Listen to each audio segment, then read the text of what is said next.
The plane jolted ever so slightly, enough to stir murmurs across the cabin. But in row 12, Emma's head rested against the window, her chest rising and falling steadily. She had been asleep for almost an hour, blissfully unaware of the tension building around her. Then the captain's voice crackled over the intercom, steady, but strained. "Ladies and gentlemen, is there a pilot on board?" A hush fell over the passengers. Eyes darted from seat to seat. Parents clutched their children tighter, whispers grew louder, and a heavy sense of fear spread through the air. Row 12 remained quiet. Emma slept on, her brown jacket folded like a pillow. To everyone else, she was just another weary traveler. Nobody knew the secret she carried, the kind that could turn fear into hope. Across the aisle, a flight attendant's voice trembled. "Please, if anyone has flying experience, we need your help." An elderly man tried to stand, then sat back down, muttering, "I was in the Air Force, 50 years ago." Panic edged closer. Finally, Emma stirred. The words replayed in her mind, "Is there a pilot on board?" Her eyes snapped open. She had spent 6 years flying commercial jets before leaving her career behind. No one expected salvation to rise quietly from row 12. But Emma knew, if she didn't step forward, fear would win. She stood up. When Emma stood, her knees felt weak, not from fear of flying, but from the weight of a decision she had hoped never to face again. She raised her hand slightly, her voice calm but hesitant. I'm a pilot." Every head turned. Relief and disbelief rippled through the cabin like a wave. A mother whispered, "Thank God," while a businessman pressed his palms together as if in prayer. The flight attendant rushed over, eyes wide. "Ma'am, are you serious? The captain needs assistance immediately." Emma nodded, though her heart pounded. She hadn't touched a cockpit in over a year. She'd quit after her father's sudden passing, convincing herself she was done with the skies forever. But fate, it seemed, had other plans. As she followed the attendant toward the front, passengers craned their necks to watch her. A little boy in the aisle seat whispered, "She's gonna save us." The word struck Emma harder than she expected. Saving lives wasn't something she had ever thought about when she flew, until now. Inside the cockpit, the scene was tense. The captain's face was pale, his breathing uneven. "I don't think I can continue," he admitted, gripping his chest. The co-pilot was young, capable but rattled. "We need help," he said, relief in his eyes when he saw her uniform-like confidence return with each step. Emma inhaled deeply, steadying her voice. "I've got this." Her hands touched the familiar controls, muscle memory flooding back.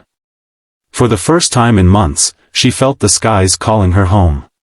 And in that moment, she wasn't just a passenger in row 12 anymore, she was their lifeline. Emma slid into the captain's seat, her fingers brushing over the throttle as if reacquainting themselves with an old friend.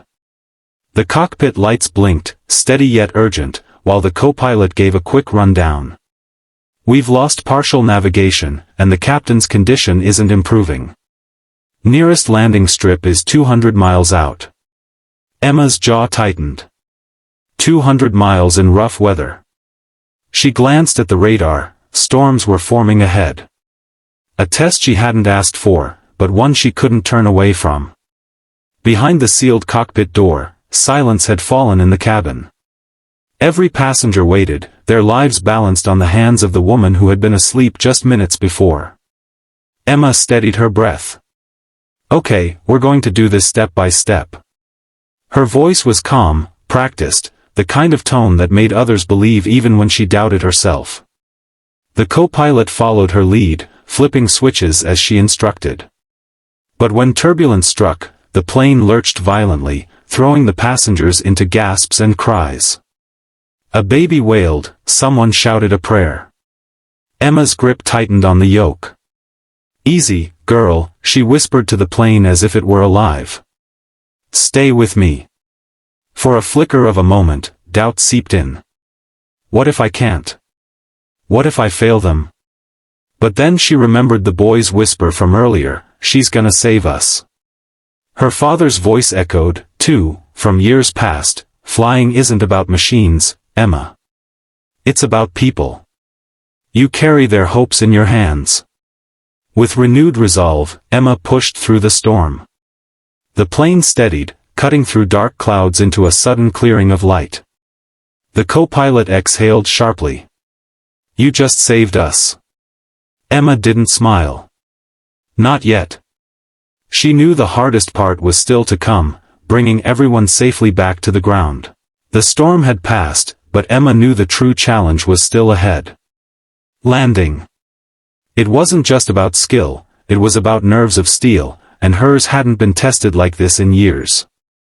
The co-pilot adjusted the radio. Ground control is standing by. Runway's clear, but visibility is low.